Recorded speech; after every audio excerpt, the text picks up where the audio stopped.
नमस्कार दोस्तों। जैसा कि हमने यहाँ पर सीरीज़ चलाई हुई है हिंदी साहित्य के इतिहास संबंधी प्रश्नों की, और जिसमें आदिकाल से संबंधित हम 3 वीडियो पहले ही दे चुके हैं। चौथी वीडियो है जिसमें आज हम सिद्ध साहित्य, नाथ साहित्य, जैन साहित्य की बात करेंगे। तो उसका पहला प्रश्न जो है वो आपके सामने है कि बौद्धों द्वारा रचित अपभ्रंश साहित्य को क्या कहा गया है। तो उत्तर में नाथ साहित्य है, बौद्ध साहित्य है, सिद्ध साहित्य है या लौकिक साहित्य है। तो बौद्धों द्वारा रचित साहित्य को तो लोग बौद्ध साहित्य ही नाम देना चाहेंगे। तो लेकिन क्या ये आंसर सही है? तो ये आंसर हो जाएगा गलत, क्योंकि सही आंसर है क्या? सिद्ध साहित्य। और सिद्ध साहित्य का संपादन कार्य किसने शुरू किया था? सिद्धों के लिए वैसे तो फेमस है राहुल सांकृत्यायन, लेकिन यहाँ उत्तर जिस रूप में दिया गया है वो उसे समझना है। संपादन कार्य किसने किया? डॉक्टर बुलर ने, कर्नल टार्ड ने, या बेंडल ने, या विको ने? तो सही आंसर क्या है? बेंडल ने। आइए नेक्स्ट क्वेश्चन की ओर चलते हैं। 195वां प्रश्न देखिए, जिसमें बात की गई है चर्या गीतों की और दोहा कोशों की। इनको बौद्ध गान और दोहा शीर्षक से किसने संपादित किया? बौद्ध गान और दोहा, कई बार सीधी रचना आ जाती है, ये रचना किसकी है, किसने संपादित की है? तो सही आंसर क्या है? हरप्रसाद शास्त्री। और 196वां प्रश्न देखिए, सिद्ध साहित्य से संबंधित है कि राहुल वज्र किस सिद्ध कवि को कहा गया है? तो राहुल सांकृत्यायन ने ये नाम दिया था। तो अगर ये याद हो तो सही आंसर आपको पता लग जाएगा, वो सरहपाद हैं, क्योंकि सरहपा या सरहपाद को ही पहले कवि के रूप में वो स्वीकारते हैं। और वहीं राहुल सांकृत्यायन के अनुसार सरहपा का समय क्या है? उन्होंने इतना काम सिद्धों पर साहित्य पे किया, सरहपा पे किया, तो उनकी दृष्टि में सही आंसर क्या है? तो वो है 769 ईस्वी। ये समय जरूर याद रखें, पेपर में कई बार पूछ लिया जाता है। आइए 198वां प्रश्न देखते हैं, दोहा कोश के रचयिता कौन है? तो उसका भी आंसर सीधा सीधा है सरहपा। बड़ा पुराना सा क्वेश्चन हो गया समझ लीजिए कहने के लिए, लेकिन कई बार यही प्रश्न, पुराना प्रश्न भी नए तरीके से आ जाता है। आइए 199वां प्रश्न देखें कि सिद्धों ने पंचमकार किसे कहा है? पंचमकार मतलब म से स्टार्ट होने वाले कौन से 5 चीज़ें हैं जिसका उन्होंने बेसिकली भोग भी किया और जिसके कारण ये जो सिद्ध परंपरा है वो दूषित भी हुई। तो आप देखेंगे पहले ऑप्शन में ज व से स्टार्ट अल्फ़ाबेट है, तो पहला तो आंसर कभी होगा ही नहीं। तीसरा आंसर देखें न प व ऐसे है, तो ये भी सही नहीं है, और चौथा भी नहीं है। दूसरे आंसर में आप देख रहे हैं सारे शब्दों की शुरुआत म से हो रही है, मध्य, मास, मत्स्य, मैथुन और मुद्रा, ये पंचमकार थे इनके। 200 नंबर वाला प्रश्न देखें तो सरहपा के बाद एक बड़े सिद्ध दिखाई देते हैं, वो है शबरपा। इनकी प्रसिद्ध कृति का नाम क्या है? शबरपा की कृति का नाम तो वो है चर्या गीत। दोहा कोश तो सरहपा की थी, स्वयंभू की, प्राकृत पेंगलम लक्ष्मीधर की। 201वां प्रश्न देखिए, शबरपा का शिष्य कौन था? शिष्य परंपराएं चलती थी, 84 सिद्धों की बात की जाती है। तो ये 201 नंबर वाले प्रश्न में देखें तो शबरपा का शिष्य कौन है? सरहपा। ठीक है, लेकिन पहले कवि के रूप में ही जाने जाते हैं, वो कौन है? वो सरहपा ही हैं। दूसरा क्वेश्चन देखें, डोम्भिपा जो सिद्ध हैं उसने किससे दीक्षा ली है? तो आंसर क्या है? विरूपा। ऐसे ही दूसरा 203 नंबर प्रश्न है, योगचर्या किसकी प्रसिद्ध रचना है? तो वो है डोम्भिपा की। ये शुरुआत के जो 4-5 कवि हैं, लुईपा, डोम्भिपा, कणहपा, शबरपा, सरहपा, बस ये 4-5 अच्छे से सिद्धों को आप तैयार कर लीजिए, आप ये प्रश्न कर सकेंगे। नेक्स्ट क्वेश्चन 204 नंबर देखिए, डोम्भिपा की साहित्यिक कृति का क्या नाम है? तो डोम्भिप अभी तक आया नहीं है प्रश्न, और आ सकता है। ये आंसर है अक्षरोदेश दिशोपदेश, ये डोम्भिपा की रचना है। और नेक्स्ट क्वेश्चन है 205वां, आगम वेद पुराणे पंडित मान बहंती, पक श्रीफल अरि जिन बाहिरे ब्रह्मयंती। आदिकाल की अपभ्रंश की भाषा में लिखी गई पंक्तियां हैं, और पिछली क्लास में भी हमने देखा था कि ऐसी पंक्तियां पूछी जा सकती हैं। तो ये किसकी हैं? ये हैं कर्णहपा की पंक्ति। 206 नंबर प्रश्न देखिए, सिद्ध कवियों की प्रतीकात्मक भाषा को क्या कहा गया है? प्राकृत भाषा, अपभ्रंश भाषा, संध्या भाषा या डिंगल भाषा? तो सही आंसर क्या है? संध्या भाषा नाम दिया गया है। संध्या भी कह देते हैं संध्या की जगह। 207वां नंबर प्रश्न देखिए, सिद्ध कवियों की प्रतीकात्मक भाषा को संध्या भाषा किसने कहा? देखिए अगले में तो एक स्पष्ट भी हो गया कि संध्या भाषा कहा है, लेकिन ये संध्या भाषा जो नाम है ये किसने दिया है? ये दिया है अक्षय वज्र तथा मुनिदत्त ने दिया है सिद्धों की भाषा को ये नाम। और 208वां प्रश्न देखें, सिद्धों की संख्या कितनी मानी जाती है? तो अभी मैंने पीछे ही चर्चा की थी कि 84 सिद्ध हैं, लेकिन उसमें से 4-5 सिद्ध हैं जिन्हें आप अच्छे से याद कर लें। और 84 सिद्धों में प्रथम सिद्ध कौन थे? तो ये प्रश्न अभी मैंने कहा वो सरहपा को पहला सिद्ध माना जाता है। ठीक है, तो बड़े आराम से आप इन प्रश्नों को देख सकते थे। तो सिद्ध साहित्य से रिलेटेड ये प्रश्न अगर आते हैं तो आप इन्हें सुलझा सकते हैं। अब आइए जैन साहित्य की बात करते हैं।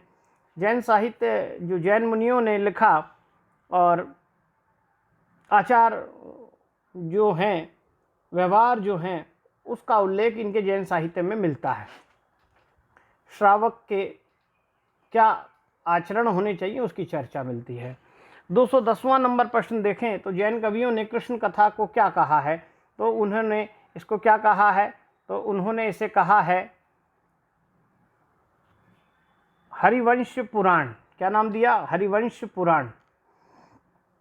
और अभी मैं जिसकी चर्चा कर रहा था, श्रावकाचार के रचयिता कौन है? तो वो कौन है? देवसेन है। श्रावकाचार का मतलब है जो जैन मुनि होते थे उन्हें श्रावक कहते थे, उनके क्या आचरण होने चाहिए उनकी चर्चा है। 212 नंबर प्रश्न देखें तो दब सहाय पयास नाम की रचना किसकी है? तो वो देवसेन की है वो रचना भी। कुछ लोग माइल की रचना मानते हैं, लेकिन रचना ये देवसेन की है।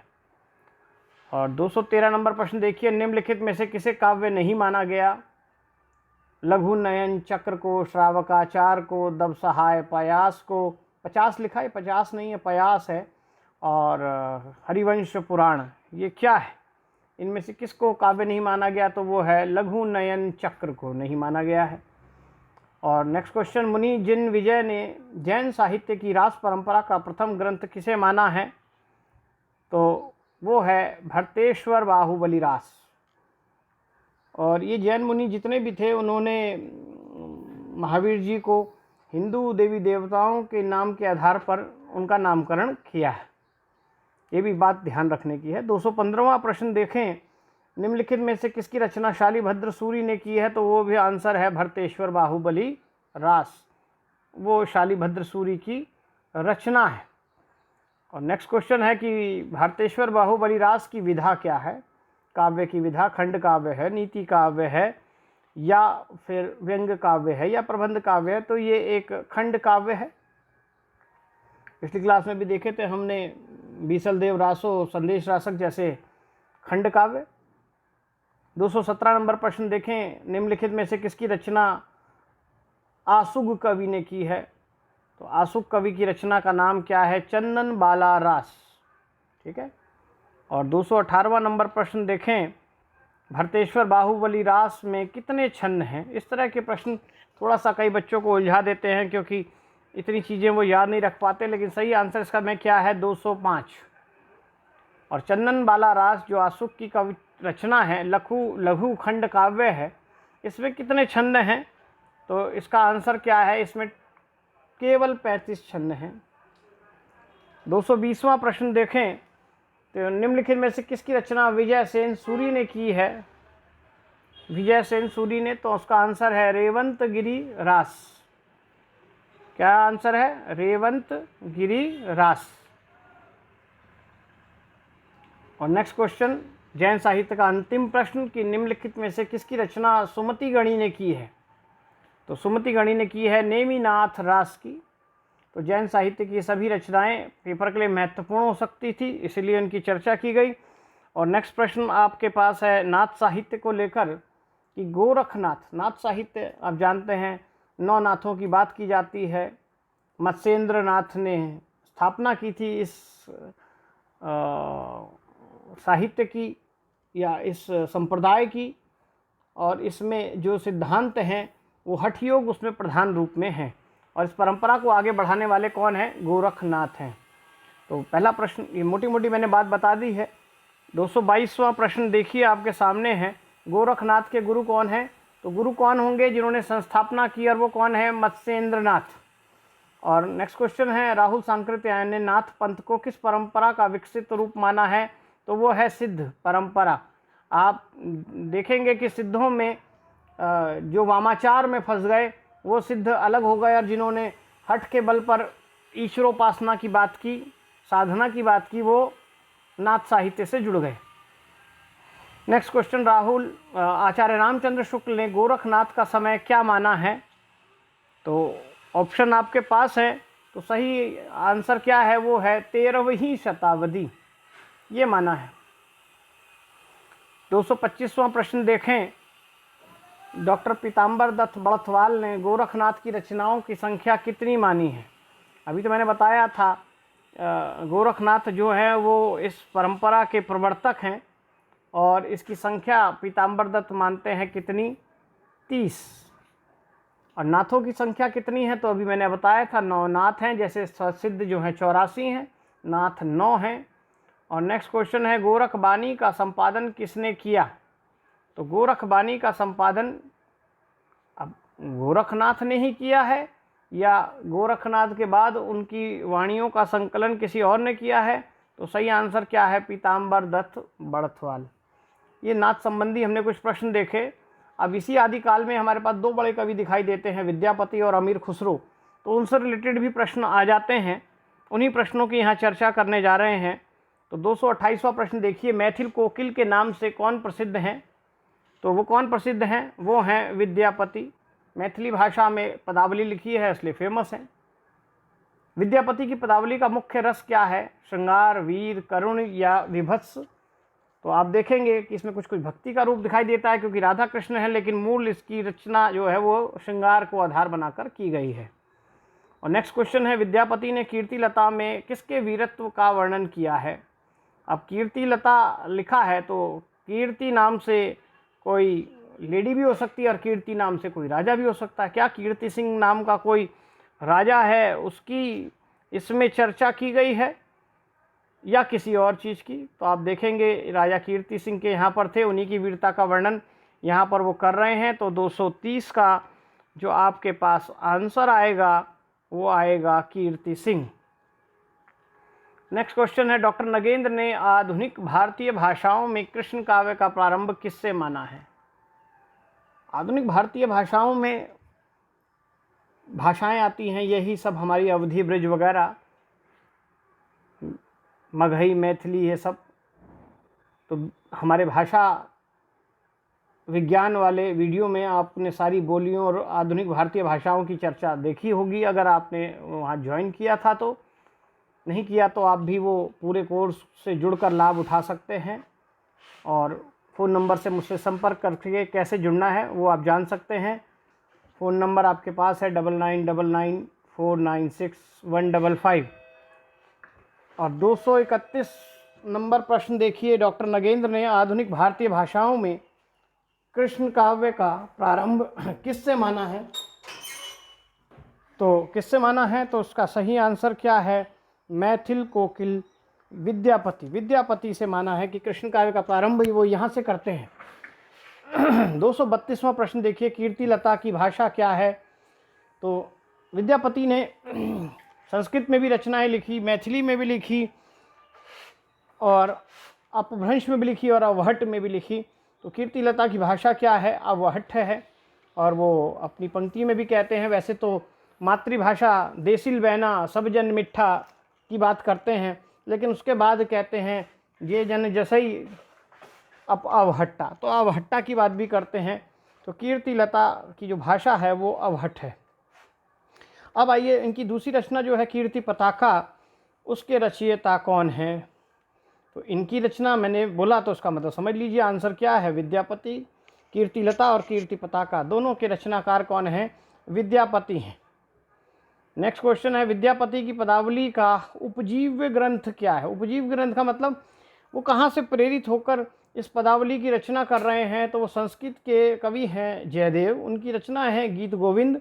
वहीं से ही प्रभावित होकर विद्यापति ने जो है जयदेव के गीत गोविंद से प्रभावित होकर ही पदावली की रचना की है।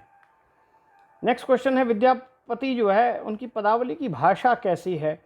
तो अभी मैंने बताया उनकी मुख्य भाषा जो उन्हें सबसे ज़्यादा मीठी लगती है देसिल वैना, वो कौन सी है, वो है मैथिली। कीर्ति लता और कीर्ति पताका की अवहट है, लेकिन बाकी और रचनाएं देखेंगे तो संस्कृत की भी रचनाएं हैं। 236वां प्रश्न देखें, निम्नलिखित में से किस विद्वान ने विद्यापति की पदावली में रहस्यवाद की व्याप्ति मानी है कि इनकी पदावली में रहस्यवाद के दर्शन होते हैं, तो वो हैं डॉक्टर ग्रियर्सन। और 237वां प्रश्न देखिए, निम्नलिखित में से किस विद्वान ने विद्यापति को श्रृंगारी कवि माना है। क्योंकि आक्षेप अलग अलग लगते रहे हैं, कुछ लोग इन्हें भक्त मानते हैं, कुछ लोग इन्हें श्रृंगारी मानते हैं।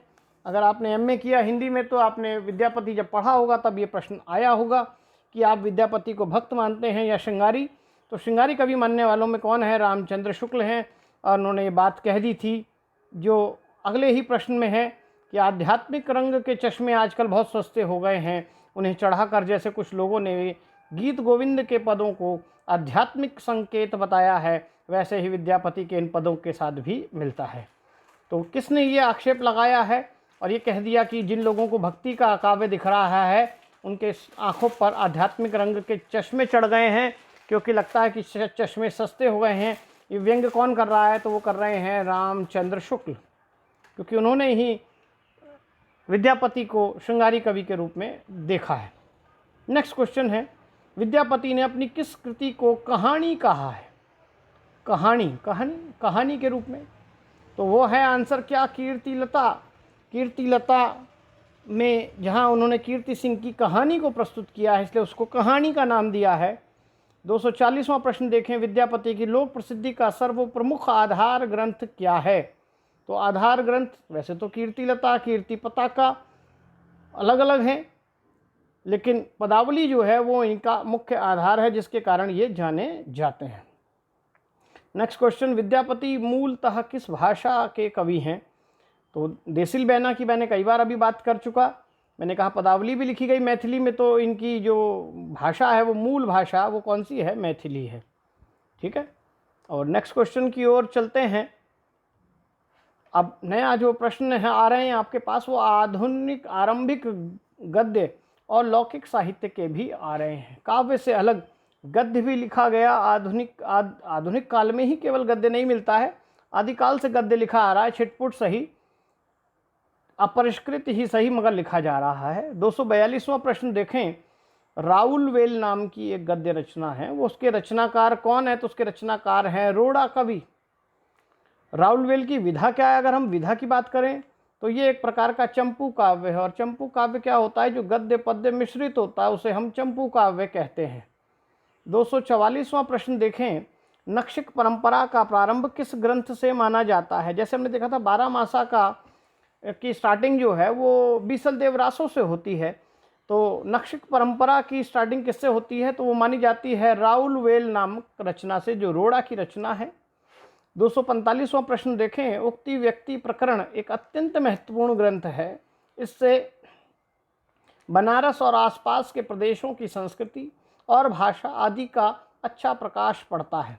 उस युग के काव्य रूपों के संबंध में भी थोड़ी बहुत जानकारी प्राप्त होती है। ये किसका कथन है, तो ये कौन मानता है उक्ति व्यक्ति प्रकरण के संबंध में, तो ये मानने वाले हैं कौन, हजारी प्रसाद द्विवेदी। नेक्स्ट प्रश्न देखिए 246वां, कि उक्ति व्यक्ति प्रकरण के रचनाकार कौन है। तो उसके रचनाकार कौन है, दामोदर शर्मा शास्त्री, ये इसके रचनाकार हैं। नेक्स्ट क्वेश्चन, इसी गद्य परंपरा में 247वां प्रश्न देखिए, वर्ण रत्नाकर के रचयिता कौन है। तो उसके रचयिता हैं कौन, ज्योतिश्वर ठाकुर। और 248वां प्रश्न देखें, वर्ण रत्नाकर का संपादन किसने किया है। तो संपादन किया है डॉक्टर सुनीति कुमार चटर्जी एवं पंडित बबुआ मिश्र ने। 249वां प्रश्न देखिए, वर्ण रत्नाकर ग्रंथ का प्रकाशन कहाँ से हुआ सबसे पहले? ये हुआ बंगाल एशियाटिक सोसाइटी के द्वारा हुआ। और इसी में 250वां प्रश्न देखें, 11वीं शताब्दी से में रचित ढोला मारूरा दूहा कौन सा काव्य है? ये एक लोक काव्य है, नीति काव्य है, प्रबंध काव्य है, या फिर ये एक मुक्तक काव्य है? तो ये जन विरह का काव्य है, तो ये एक प्रकार का लोक काव्य है। 251वां प्रश्न देखें, ढोला मारूरा दूहा में किसकी कथा की चर्चा का वर्णन मिलता है? क्या इसमें राम कथा है, कृष्ण कथा है, नल दमयंती की कथा है, या कोई ढोला और मरवणी की प्रेम कथा है? तो आपको बता दें, ढोला और मरवणी की प्रेम कथा का ही उल्लेख है। 252वां प्रश्न देखें, तो सर्वप्रथम किस कवि ने खड़ी बोली को काव्य की भाषा बनाया है? तो वो कौन है? खड़ी बोली को काव्य की भाषा, तो वो अमीर खुसरो हैं, जिन्होंने सबसे पहले खड़ी बोली का प्रयोग किया। तो इसका आंसर क्या है? अमीर खुसरो। और अमीर खुसरो का असली नाम क्या है?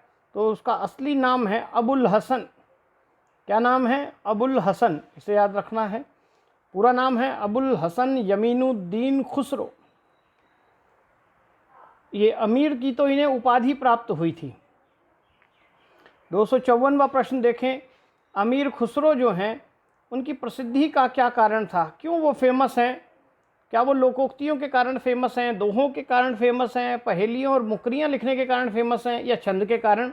तो वो फेमस हैं अपने पहेलियाँ और मुकरियाँ लिखने के लिए फेमस हैं। 255वां प्रश्न देखिए, ढोला मारूरा दूहा के रचनाकार कौन हैं? तो ढोला मारूरा दूहा के रचनाकार हैं कल्लोल कवि, और कल्लोल कवि को कुशल राय के नाम से भी जाना जाता है। 256वां प्रश्न देखिए, वर्ण रत्नाकर का रचना काल क्या है? तो उसका रचना काल अगर हम देखने जाएंगे तो उसका सही आंसर क्या है? सन 1324 ये हमारा इसका वर्ण रत्नाकर का समय काल आपको दिखाई देगा। तो आज तक के वीडियो में हमने अपने आदिकाल को पूरा समेटने का प्रयास किया है, और DSSB का पेपर हो, नेट का पेपर हो, उन सब में आपके लिए ये कामयाब हो सकते हैं प्रश्न। इसलिए आप ऐसे ही प्रश्नों के लिए आप YouTube चैनल को सब्सक्राइब करते रहिए, लाइक करते रहिए, अपने दोस्तों में फॉरवर्ड करते रहिए, जिससे कि आप और आपके मित्र इससे लाभ उठा सकें। अगला वीडियो जो है आपके पास भक्ति काल से संबंधित आएगा, और उसके भी 4-5 वीडियो होंगे अलग अलग, क्योंकि राम काव्य के, कृष्ण काव्य के, संत काव्य के, सूफी काव्य के और भक्ति काल संबंधी जनरल क्वेश्चन के भी 5 वीडियो भी हो सकते हैं। बहुत बड़ा है, हो सकता है 6 वीडियो भी हो जाएं, ठीक है। और कम से कम ऐसे ही 50-100 क्वेश्चन मिनिमम रहेंगे ही रहेंगे।